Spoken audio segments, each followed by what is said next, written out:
ঘড়ির কাঁটায় তখন ভোর ৫টা, আর আমি ওই ৫টার সময় উঠে পড়লাম। আজকে একটু তাড়াতাড়ি উঠেছি কারণ অনেকগুলি কাজ আছে।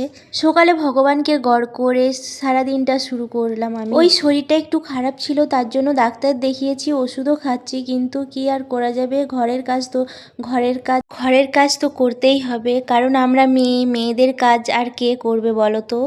তাই সকাল সকাল উঠে বিছান টিছান গুড়িয়ে ঘর দোর ঝাঁট দিয়ে তারপরে একটু জিনিসপত্র ছিল গুছি করে ছেলেকে ডেকে বললাম পড়তে বস, কারণ পরীক্ষা আছে সব। তারপরে দেখুন প্রতিদিনের মতন গাছে জল দিতে এসলাম, আর এই জবা ফুলটা কত সুন্দর দেখুন তো, কত ভালো লাগে। শরীরটা আজকে ভালো লাগেনি বলে তার জন্যই আমি একটু কমই কাজ করেছি, তবুও যেই করার নয় সেইগুলোই করেছি। কিছু জিনিস ধোয়ার ছিল, তবে আমি সেইগুলো ধুইনি, আমি বলছি যে না পরে উঠি না, তারপরে সব জিনিস ধোয়া কাচাকাচি সব করব। কারণ দেখো শরীর ভালো থাকলে না সব কিছুই ভালো লাগে।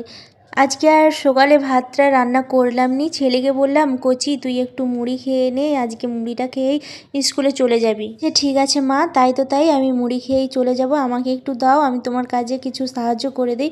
আমি বলছি না, তুই পড়তে বস, তুই পড়ার কাজটাই কর। তারপরে আমি এপাশে চলে এলাম রান্নাঘরে, আর রান্নাঘরে এসে আমি এই ডিমটা ভাজছি, ডিম ভেজে বলছি যে কচি তুই এই ডিম ভাজাটা দিয়ে মুড়ি খেয়ে নে। প্রতিদিনই তো ভাত রান্না করে দিই, ডিম ভেজে মুড়িটা এক আধ দিন খেয়েই নিই, কী করবে। আমি বলছি যে আমার শরীরটা তো ভালো নয়, ও জানে যে আমার শরীরটা ততখানি ভালো নয়, তো ওষুধ খাচ্ছি, তো শরীরটা যদি না ভালো থাকে না কিছুই ভালো লাগে না।